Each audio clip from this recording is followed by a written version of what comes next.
This channel is part of the History Hit network. Submarines, stalking each other in the icy depths of the oceans as the superpowers strive for political supremacy. After many years of silence, the secrets of the submarine's Cold War are now gradually surfacing. There's not much place to hide anymore. Their battleground is the ocean floor and the perpetual ice. The Cold War was only cold for the diplomats. They were freezing because they had nothing to do. But for sailors like us serving on subs, things got so hot that we were literally dripping with sweat. A confrontation that puts the crews at terrible risk. The bodies of our comrades were so radioactive that they contaminated us as well. The entire boat had to be decontaminated. A confrontation that puts all mankind at risk. I don't want my children to die as a casualty of war or of human ignorance.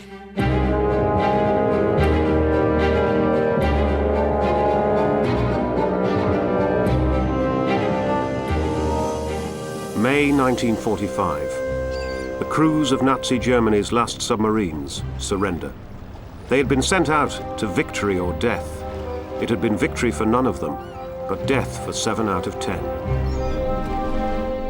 The victors celebrate, but while many believe that peace will finally reign, tension is mounting behind the scenes, and with East confronting West, the Cold War begins. Among the victors' spoils of war, the new Type 21 submarine. It can remain submerged for days and runs faster underwater than on the surface. Representing the first genuine submarine, it is feverishly examined by the victors eager to copy its technology. Soon, both sides are producing submarines able to sneak close to the enemy's coast undetected.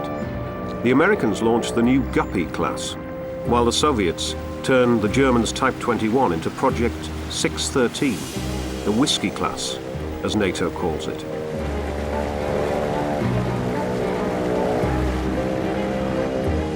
In 1949, the Soviets detonate their first nuclear bomb. From now on, there are 2 superpowers, and the arms race is on.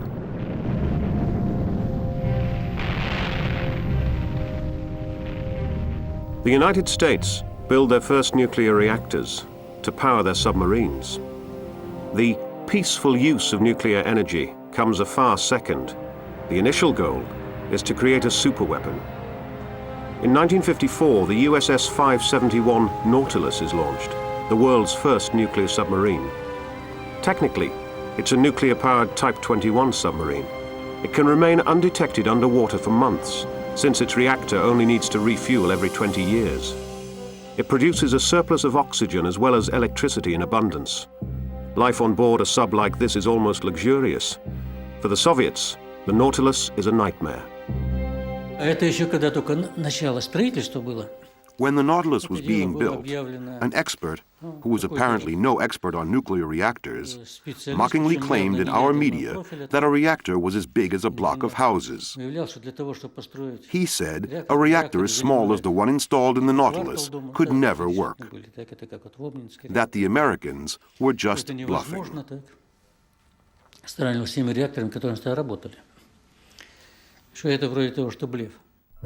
In 1959, the Skate, a boat of the Nautilus class, is the first submarine to surface at the North Pole. Even today, the icy underwater wasteland of the Arctic is still an ideal hideout for submarines. Below the ice, they are invisible and almost immune to sonar detection.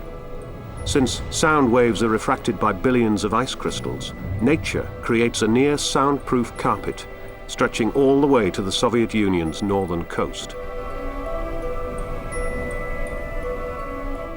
At the beginning of the Cold War, both superpowers placed their hopes in guided missiles. American submarines can now carry ballistic missiles with nuclear warheads all the way to the Soviet coastline. But weapons like the Regulus, developed directly from the German V1, have one decisive disadvantage. The subs have to surface near the enemy coast in order to launch the missile, and that makes them vulnerable. Ignition.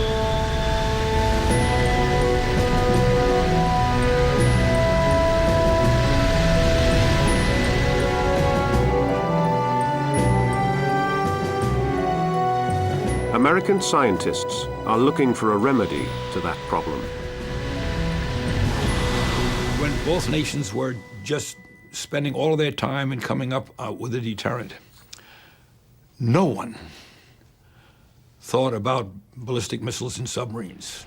History Hit is a streaming platform that is just for history fans, with fantastic documentaries covering fascinating figures and moments in history from all over the world. From the Battle of Trafalgar and the Revolutionary Era, right through to the Second World War. If you are looking for your next military history fix, then this is the service for you.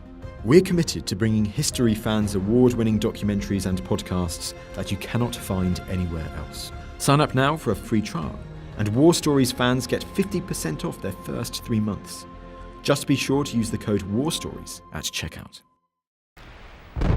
Tests are made to launch nuclear missiles from ships. When you have a surface ship, the habitat of the surface ship at that time was a pitching, rolling, heaving ship, no matter how big or whatever it was.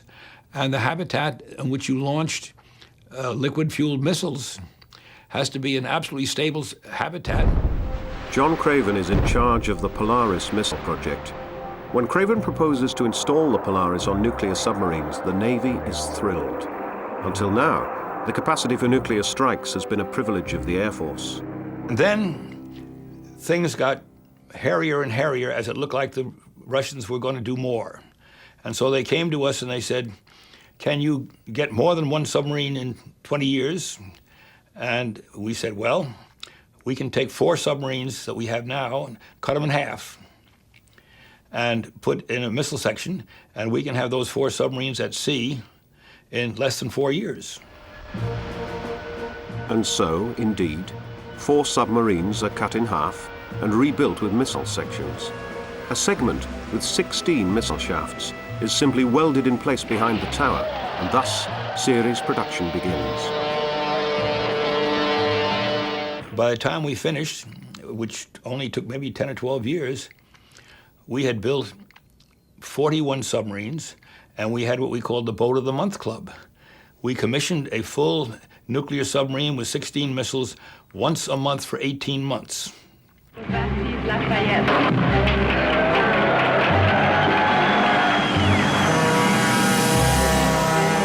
Daniel Boone.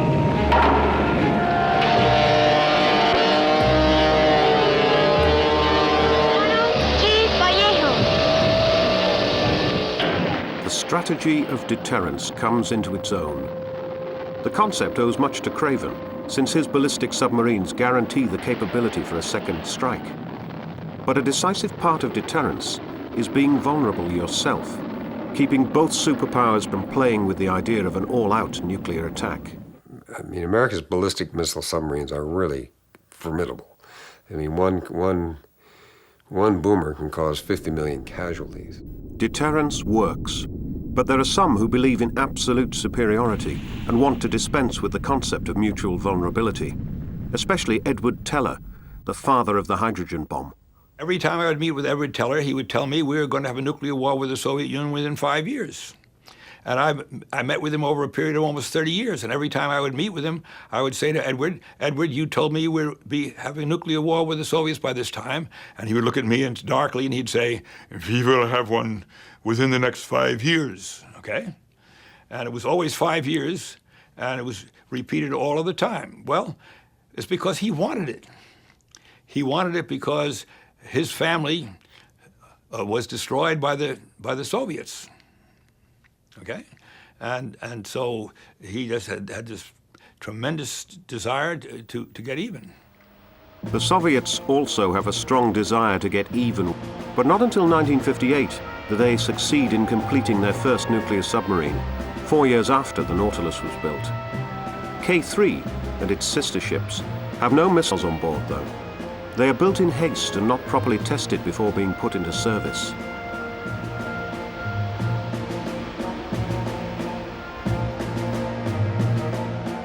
I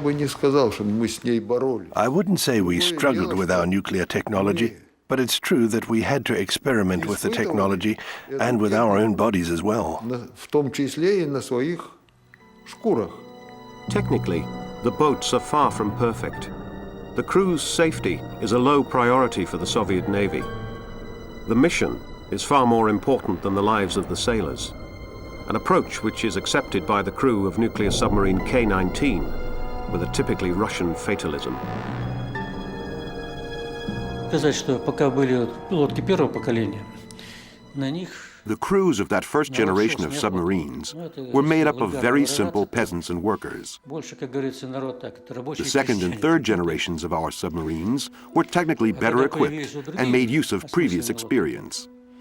Слушай, второе, третье поколение. Some of them even equaled the standard of American submarines in terms of sound absorption and conditions of life on board. Американских и по бытовой, и по акустике так. And those submarines were manned by the offspring of the higher echelons, if you know what I mean. Боярские дети. Что это такое, я думаю, вы сами понимаете. The K-19 is supposed to catch up with the Americans' nuclear and operative lead. It is operating south of Iceland when a chain of fateful events begins. Только наклонился, еще не успел ни одной буквы написать, как вот.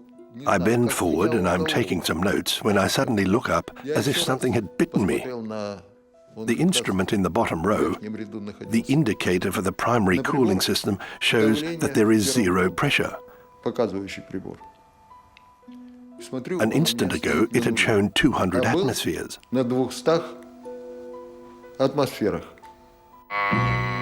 There is a malfunction in the reactor's cooling system, threatening to destroy the boat and everyone aboard.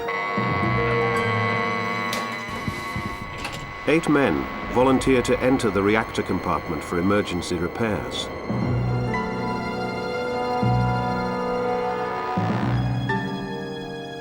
Они говорили, все нормально, все нормально. They just said, everything's okay, everything's okay. They were so busy that they had no time to think of the consequences. But of course they knew they were exposed to a deadly dose.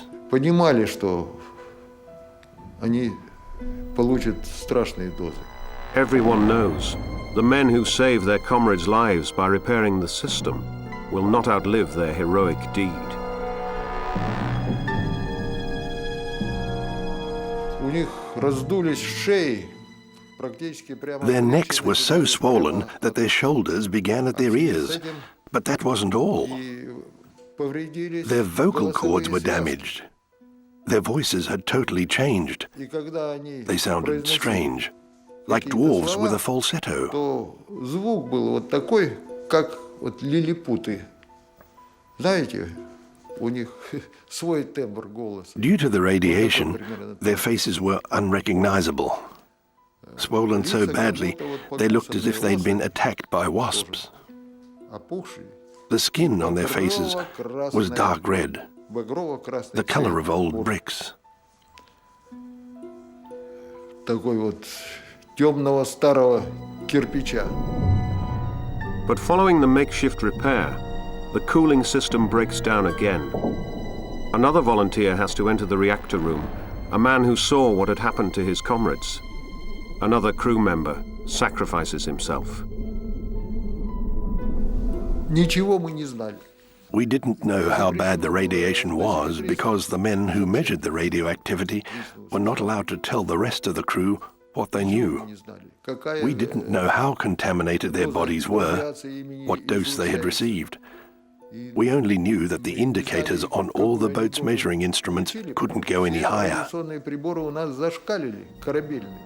All men with radiation sickness are taken off the boat and sent to a hospital. The most severely contaminated only last a few days.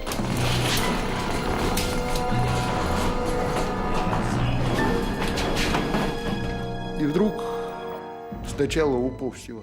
Suddenly Koptev began to bleed. Blood poured from every orifice of his body. All his blood vessels had essentially decayed and burst open. He was bleeding from the nose, the mouth, his eyes, and from every other opening, if you know what I mean. And then they died, one after the other. First Yuri Nikolaev Koptev, then Boris Ryzhkov, one after the other. То же самое.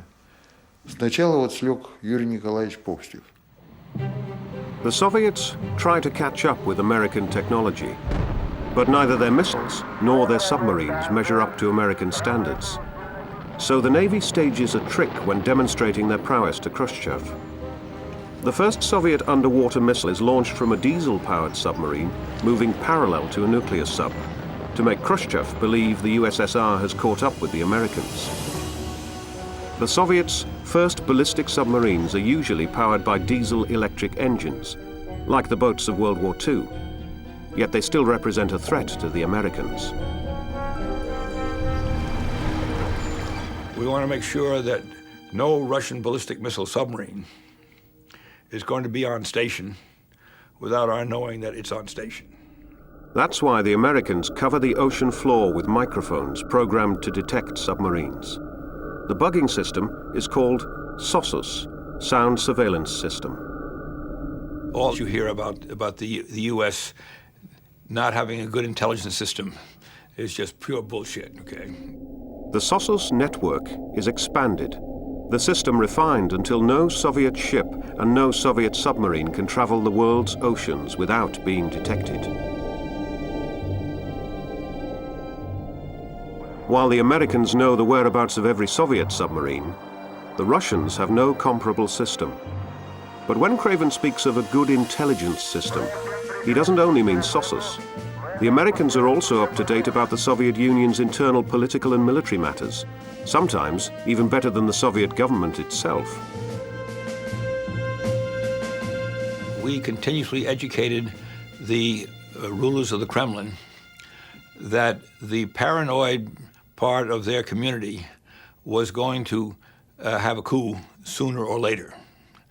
And that we educated them in such a way that they could defuse that coup, and that was a major element of winning the Cold War. Soviet putschists. In March 1968, the diesel-electric-powered ballistic submarine K-129 heads out to sea on a seemingly routine patrol. Shortly afterwards, US intelligence realizes that K-129 isn't reporting its bearings any longer, but has broken off all contact to its headquarters. Then, Soviet forces are monitored as they are sent out on a large-scale yet futile search, and the sub keeps heading towards the USA. That was a rogue submarine that it was up to no good of any kind, and also that if it was a rogue submarine, that the Kremlin would not know that it was a rogue submarine. Or one with a defective radio transmitter? Only one thing is certain. K-129 goes down on the 8th of March 1968 with the entire crew. According to a US report, due to a hydrogen explosion while recharging its batteries at the strangely precise position of 180 degrees west, 40 degrees north. It would be technically possible for that submarine to be launching a missile in the direction of Hawaii. Craven believes that K-129 was about to launch a nuclear missile from the surface, and that the missile exploded because a secret safety mechanism prevented it from taking off. But there are arguments that refute this assumption. A boat of that type used the B-4 missile complex, which enabled a submarine to launch missiles only underwater, from a depth of 45 meters. So, did K-129 sink while attempting to launch the missile underwater, from a depth of 45 meters? Stop! There is circumstantial evidence to make this doubtful. Most important, at the time of the disaster, the boat was running at periscope depth, a maximum of 15 meters.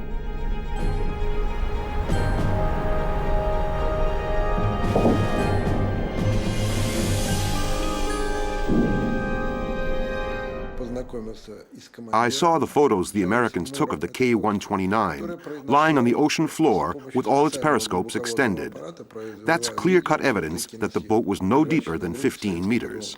So the boat had neither surfaced, nor was it at launching depth. Even today, the Russians still believe that K-129 was being shadowed by an American submarine, which then rammed it intentionally in order to sink it. An American, whose name I'm not allowed to mention, told me, "You Russians are right if you believe your boat was rammed by one of ours." But of course, it was allegedly unintentional, an accident, as may happen at sea. One boat accidentally rams another, and that goes down. Then the CIA attempts to salvage K-129 from a depth of 5,000 meters, the most expensive salvage operation ever. The project devours $500 million, including the construction of a special ship, the Glomar Explorer. The cover story: manganese lumps are to be scraped from the ocean floor. However, the ship's payload area is the size of a submarine. Sussos only gave the Americans a rough idea of the wreck's position. That they found the submarine is proof that they knew where it was before it ever sank. What happened while salvaging took place, and what was really salvaged, is still a secret today. Neither photographs nor films of the sunken ship were ever published. According to the official CIA version, the Americans actually found the boat and lifted it from the ocean floor. But then, allegedly, one of the claws came off and the boat broke in two. Only the bow could then be salvaged. The missiles had been lost and smashed into pieces on the ocean floor. Even elementary calculations show that when 2/3 of the submarine's mass breaks off, which means about 1,500 tons, then the change in weight and buoyancy causes such an imbalance that the salvage mechanism would be torn off. Many salvage experts share this view. Another strange aspect is the complete lack of debris on the ocean floor. One member of the salvage crew just said the remains of the wreck had dissolved in the sea like Alka-Seltzer. Or did the Americans salvage the entire boat after all? If you want my opinion, the case of the K-129 is so complicated because the truth is hidden behind a mountain of lies. In terms of disinformation, it's perhaps only comparable to the Kursk affair. According to the US version, 6 bodies were found in the bow of the boat and ceremonially buried at sea, as seen in this video which the CIA sent to the Soviets back then. We've been in contact with the Americans for years now, including the captain of the salvage vessel and his crew, and I keep asking them, "You discovered our submarine. You saw how badly it was damaged. All right, during the salvage operation it allegedly broke in half, and the stern dropped. But you got a good look at it beforehand. There are thousands of photos and video recordings. You know what caused it to sink, what actually happened." And the American standard answer is, "Great weather today, Igor. Do you think tomorrow will be even nicer?"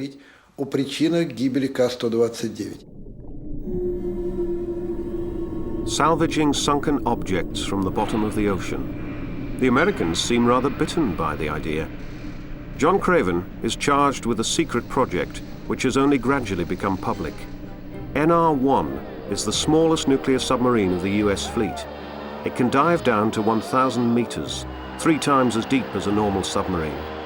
It has a grip arm and wheels which can be lowered, enabling it to drive on the ocean floor like an all-terrain vehicle.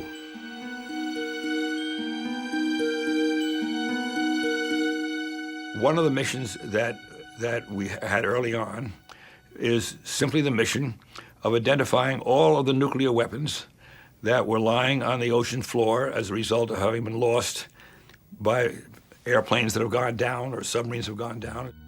This hydrogen bomb was still salvaged conventionally by divers, but NR-1 is already in service to erect this Sussos mast.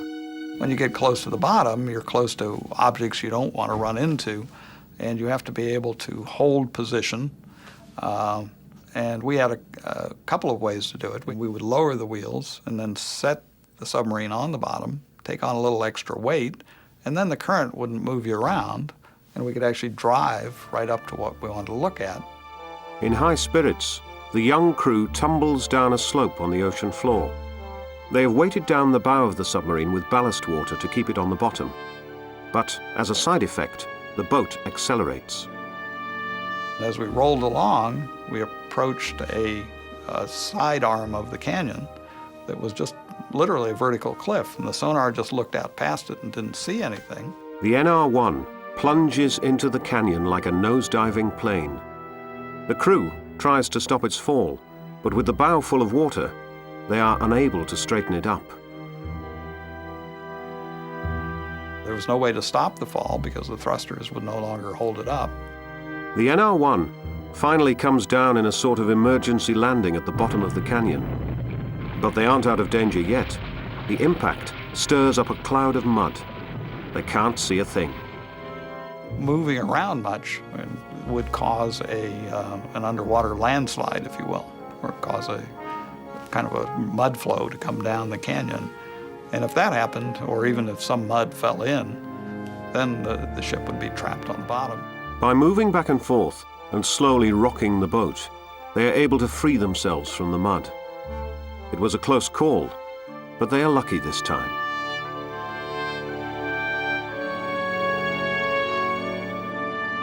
It was a scary situation. Later we learned there are many ways to get trapped. The Link submarine got snagged in some cables off of Florida, and the members of its crew all died because no one could get to them before they ran out of air. And that was like several hours. They had complete communication. They could talk to people, but nobody could get down to rescue them.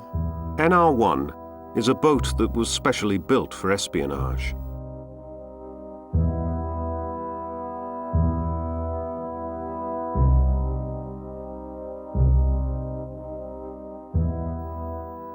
But the regular submarines, whose job is to shadow the other side's missile boats, are used for espionage as well.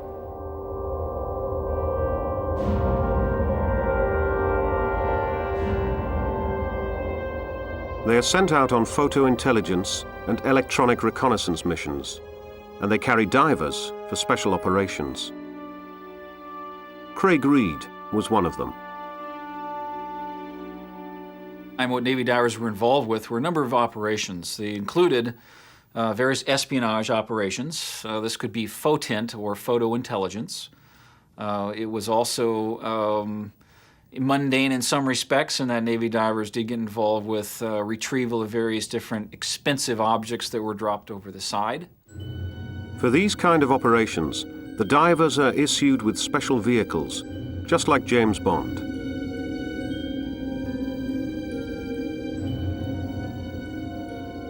One of the most spectacular operations takes place near Petropavlovsk. The Americans discover a Soviet telephone cable on the ocean floor, connecting the peninsula with the mainland.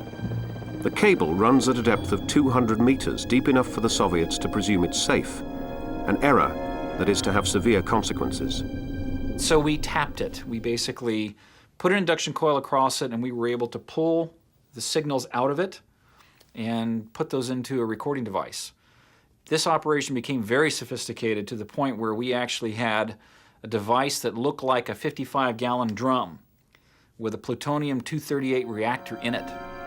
The Americans record every communication between the Soviet Pacific Fleet and Moscow. Tubes extending from submarines supply the divers with a helium-oxygen mixture, until a traitor within the US Secret Service informs the Soviets. Our submariners were there in the Sea of Okhotsk. We were retrieving tapes, and the Soviets came out, and it became a very difficult situation. Depth charges dropped. It came very close to making the ultimate sacrifice. Vladivostok was another vital espionage target. A particular submarine went into Vladivostok Harbor. We weren't supposed to be there, of course. No submarine of the U.S. was supposed to be within a mile off the shore. And this submarine was, of course, trying to take periscope photographs and maneuvering very close, within about 900 yards. A certain Navy diver was asked by the skipper of this boat to traverse through the escape trunk and to go very close to this submarine, within a few feet, with an underwater 35mm camera, surface very briefly during the dim light, and take a very close photograph of this odd pod so that it could be determined what it was. Reed takes his photos right next to the Soviet boat and the lookout on the conning tower. Then he swims back to his submarine, not noticing that the Soviet boat has started moving. As Reed is about to enter the diving chamber, there's a jolt. The submarine actually collided with the submarine that I was on and caused severe flooding and caused a very severe incident to happen that was actually considered during the Cold War to be the worst collision between two opposing foreign vessels, underwater vessels. The American submarine begins to sink, bow first. I was shaking, but I no longer felt the cold. It was just another feeling deep within that this was a situation that I might not return from. Air is running out. Time is running out. You know the submarine is at a 30-degree angle, that it's running very fast. You know that there's been a collision. You heard it. You don't know that even if they can get you out of that escape trunk, that reprieve might be brief before a Soviet torpedo finds you or a depth charge finds you. Fellow crew members managed to rescue him from the submarine's diving chamber. These were the situations that many submariners lived in almost in every mission that was conducted during the Cold War. And this is what most of the world does not know. The boomers, the US strategic missile submarines, are constantly on patrol. The delicate balance of mutual deterrence is working, as envisaged by John Craven in the 1950s. But when the Soviets' power begins to dwindle, the whole concept comes into question. Craven defends it against its critics, pleading against safeguarding America by an anti-ballistic missile screen. You have to be vulnerable yourself. And so that's why the anti-ballistic missile treaty was signed, in which both sides agreed that they would not put up an anti-ballistic missile screen, which meant that both sides were vulnerable to missiles that would be launched against them.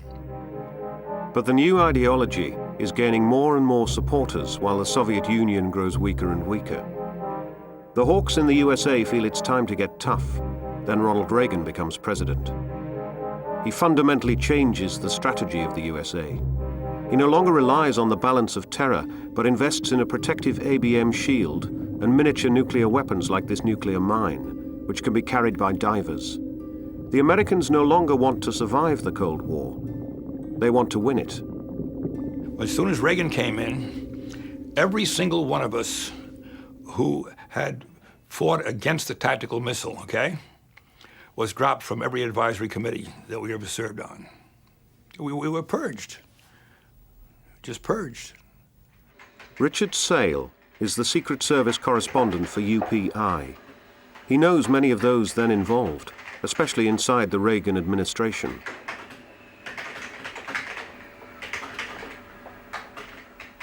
The theory that, well, you can only have influence what you have very strong diplomatic ties with, really went out the window. I think they just suddenly decided we do not have to get along with the Russians. That's nonsense. And we really shouldn't try to.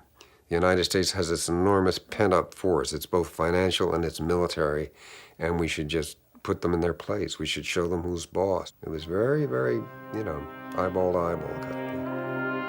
Others place their hopes in détente, or even negotiate with the Soviets about banning nuclear weapons from Northern Europe, like Sweden's Prime Minister Olof Palme, who tries to win international support for this concept. Olof Palme was acting for some kind of new world order, as it used to be called nowadays, some kind of dialogue between the West and the Soviet Union to get rid of the Cold War and to, in a certain respect, to change the Soviet Union by dialogue.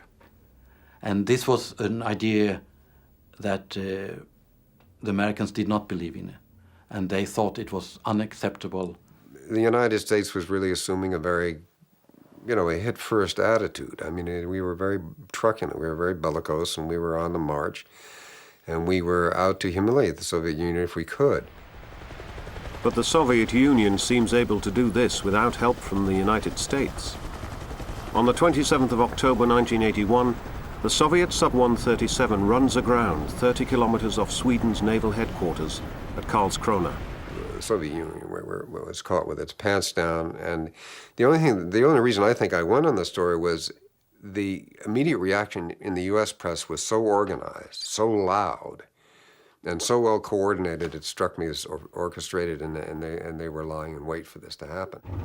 Richard Sale is convinced that it was no Soviet mishap. He suspects a secret operation planned by the Pentagon and the CIA. I was later told, after doing a lot of digging, by people who worked at Hanscom Air Force Base and worked for MITRE Corporation and worked, in the R&D departments of the U.S. Navy, that we simply had the electronic technology that was able to simulate a clear channel to the captain of that submarine, so that when he looked at his instruments, he thought he was in clear water. Could that be true? We search for and find the Soviet submarine commander Pyotr Gustchin. For the first time in public, he tells what actually happened. Gustchin was having compass trouble, so he was assigned an additional navigator, a senior-ranking captain, who somehow seems to make one mistake after the other. Sheer incompetence or outright intent? First he steers the sub right into a group of fishing boats with their trawling nets. While extracting the boat from the nets, the main navigation system's frame antenna was bent.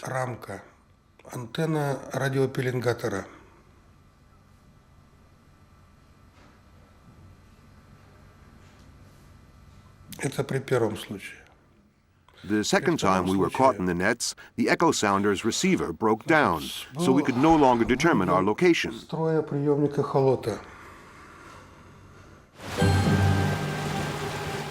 Now there's only one intact navigation system left, the so-called PIRS, or Projection Information Resource System. Otherwise, they depend on the stars, like 100 years ago.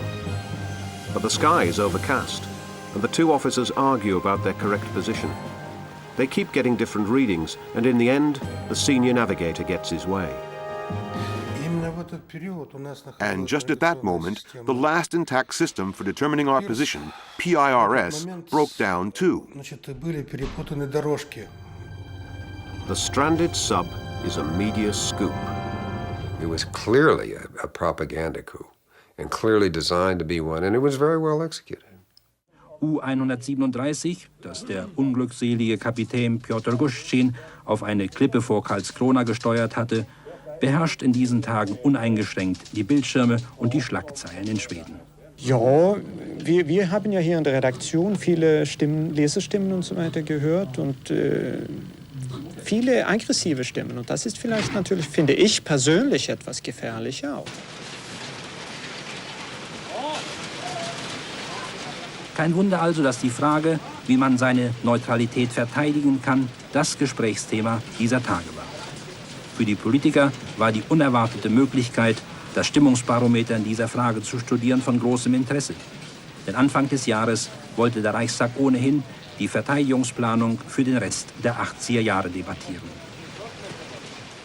And the impact upon the Swedish public and the European public, including the Danes, I mean the whole of Scandinavia, was just extraordinary.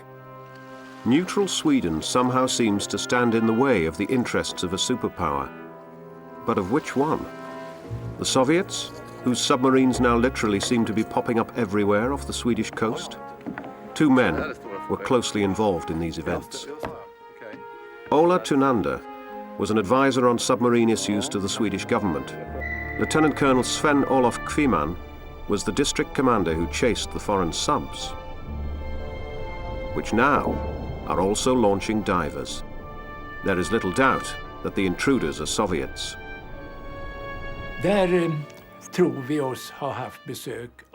We thought we were being visited by divers who were inspecting our defense system. You call that war preparations. I was convinced they were Russian special forces on a clandestine mission. We drew this conclusion from their behavior and from their equipment. Hade en sån uppgift, helt klart, det framgick klart av deras uppträdande och utrustning. It is now considered a fact that Soviet special units were training in Swedish waters. But they probably weren't the only intruders. The British were definitely there as well, and probably the Americans too. Yeah, I wouldn't be surprised then if we didn't have Marines in from Norway running around as well, keeping an eye on the on the Russians running around, you know, pretending they're Scandinavians. That's the way it would work. Then a single periscope is sighted off the naval base at Musko. A few hours later, a senior commander gives the order to prepare a press conference for 500 journalists. They arrive 4 days later, make films, and report that the Swedes are hunting Soviet submarines. Submarine sightings increase. Some move with their periscopes extended. Others even show their conning tower. You shouldn't show your periscope more than a centimeter above the surface. And you should not demonstrate your sails in populated areas. This is, you know, every submarine captain knows that. And this was what these submarines did. So rief denn die oberste Flottenführung in ihrer Not zu Beginn des Sommers die Zivilbevölkerung zur Mithilfe auf bei der Fahndung nach Unterwassereindringlingen. Unsere schwedischen Gewässer werden fortgesetzt von fremden U-Booten gekränkt, hieß es in dem durch Plakate und Broschüren verbreiteten nationalen Appell. Wir brauchen deine Hilfe durch deine Wachsamkeit. Der Feldstecher wurde zum wichtigsten Urlaubsrequisit, galt es doch die Ehre des Königreichs zu retten, was die Marine allein nicht schaffte. Suddenly, traces are detected at the bottom of Swedish waters. According to the military, they are proof of Soviet intruders, since the West had no boats with wheels or tracks. The country seems at war with an elusive enemy. The percentage of Swedes who feel acutely threatened by the Soviet Union increases from 5 to 40%. Prime Minister Palmer is in trouble.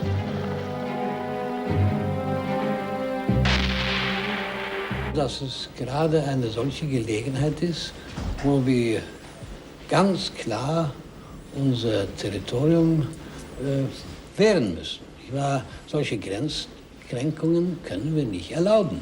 Das, auch wenn es eine Großmacht ist. Und besonders wenn es eine Großmacht ist, müssen wir ganz ehrlich sagen, dass dieses erlauben wir nicht. The Swedish government was very much on the defensive. They tried to put up some kind of nice ideas about how Europe should look like, and then they couldn't defend their own territory. So it was, the whole idea became impotent. On October 11, another submarine is spotted in Swedish waters. Sonar specialists in Muska locate it heading for a mine barrier. Lieutenant Colonel Kviman is determined to capture or destroy the intruder. We heard typical scraping sounds and low-frequency sounds at a very early stage, typical of a submarine. So we realized that something was going on. At noon on the 11th, I remember precisely that it was 12:20. We received a signal we couldn't turn off. It meant that there was really something there, underwater. We turned the sensor off and on again 3 times, but since the warning was still there, we detonated a 600-kilogram underwater mine. Och när fortfarande indikeringen låg kvar, då utlöste vi en mina på 600 kilo. The explosion causes a 60-meter-high head of water and can be felt at a distance of 10 kilometers. Apparently, the foreign submarine is in trouble. It grinds over the ocean floor and stops. The submarine's hull and the propeller seem to have been damaged. Divers later find pieces of metal on the ocean floor. Later that evening, our detecting system told us that something was going on inside the boat. There was a crackling sound. Someone was using a tool as if something was being repaired. Sometime during the night, I can't exactly remember when, we recorded 20 to 25 minutes of those sounds. The tapes were checked and analyzed, and the submarine sounds were confirmed. Dessa band är ju kontrollerade och analyserade och konstaterade som en ubåtsljud. A yellow-green spot appears above the submarine. The Swedes take pictures and samples of the spot. It's an emergency signal used only by the US Navy at that time. Later, both the photos and the samples disappear without a trace. After the 11th, directly after the explosion, we were told for some reason to hold fire for the rest of the night. Och bland annat så hade jag en liten hypotes att I had this strange suspicion that someone didn't want the coastal defenses to succeed. But that's just a theory. Then, as I began arguing that we should keep firing even during darkness, Chief of Staff Bror Stephenson told me the reason why we'd been ordered to fire only in daylight, when visibility was good. We don't want to create a bloodbath among the Soviet sailors, do we? 2 days later, Kviman again hears a submarine, but he isn't allowed to detonate any more mines. When he sends up some helicopters and decides to drop depth charges from boats instead, the situation escalates. Och helikoptern kommer upp och får kontakt. The helicopters take off and make Och jag contact. kan ligga på medhörningen. I'm there with my staff listening, and we hear, we have contact. 300 meters remaining, 200 meters, 100 meters. The patrol boats are approaching the position. Och det var mycket spännande. För nu skulle It de was lägga very efter. tense because the carpet of 50 depth meter charges kvar. was going to be Och så väntade laid. vi bara på att det skulle bli en detonation. 50 meters. Eller de And skulle we börja were fälla. waiting for the explosion. Men då går Then örlogsbasen som suddenly, ligger i the närheten naval base in. radios De in hör and det här tells the skipper, radiosambandet you och know går in exactly that you are och only meddelar cleared då to till, drop one depth charge. Båtcheferna, ni vet väl att ni bara får fälla en? Kviman is again told to hold fire for 5 hours until the foreign submarine is gone. Det som ytterligare förbryllar mig givetvis är ju att de här banden som när vi spelar Something in else really keeps bothering me. The tapes from October 11th still exist, but there's nothing on them. That's quite strange. And another thing that's strange is the war log at headquarters. Apparently, the report from that evening is missing. The 2 pages from the night of October 13th to the 14th, which, of course, makes me wonder. Natten den 13 och 14. Så jag är ju, lite konfunderad. For a while, General Hansen suspects that there are Soviet agents at naval headquarters. Då hände det en sak som jag efteråt tänkte väldigt mycket på. Det var The chief of staff politely asked me to come to his office. Come on, I want to talk to you about something. Then he said, as you've surely heard, there are rumors that NATO submarines might be involved in these occurrences. Of course, these are nothing but rumors, and we must categorically deny them. Så tillade han att det är naturligtvis rykten som vi omedelbart med kraft måste dementera. In 1985, Sweden's foreign minister, Lennart Bodström, is forced to resign after publicly declaring that the nationality of the intruding submarines was not known. Afterwards, the defense minister, Anders Thunborg, said that we didn't have enough evidence, but what should we do? I mean, we couldn't dive ourselves, you know. We had to trust the military officers responsible for this. And the military officers who was responsible told them that it was Soviet submarines. The conflict culminates when high-ranking Swedish officers turn to the media and accuse Prime Minister Palme of betraying Sweden. In September 1981, a month after the Whiskey-class submarine incident, Caspar Weinberger visits Sweden, the first US Secretary of Defense to do so. In the year 2000, he gave a surprising interview confirming that US submarines had often entered Swedish waters after consultations with the Swedish Navy. There was no direct intrusion or testing of Swedish waters or defenses without consultation with the Swedes. You keep speaking of an agreement. I don't think there was any agreement, but I think there was I think that there was a consultation which led to an understanding that for an individual case, for a specific situation, a particular maneuver, that there would be agreement that could be done. The consultations, the discussions that were had were designed with all countries, not just Sweden, with all countries, were designed to ensure that NATO was able able to perform this mission and had ample opportunities to test through maneuvers and through other activities as to whether the defenses were adequate. The result of all that, I think, was very satisfactory, because aside from that one intrusion of the Whiskey-class submarine, there were no violation, no capabilities of the Soviets to make an attack which could not be defended against. When I started to go into these details, you find that almost everything was invented. There were no signal intelligence information. It was just a lie. Om det var en NATO-båt som Bror Stephenson visste om. What if it was a NATO submarine that Bror Stephenson knew about? One that had received permission to operate in the darkness of that notorious night. In that case, it all fits together. I can now view the whole thing with a bit of self-irony and self-criticism. In 1987 and the years that followed, I felt like a useful idiot, which I believe was exactly what Bror Stephenson thought I was. Chief of Staff Bror Stephenson and Vice Admiral Per Rudberg, seen here with Weinberger, were the highest-ranking Swedish officers to inform their government about the submarine incidents. This was an operation that was done very clearly against the Swedish government. The Swedish government was not informed. When you go through the secret documents from the government meetings, shows that they didn't understand anything of what was going on.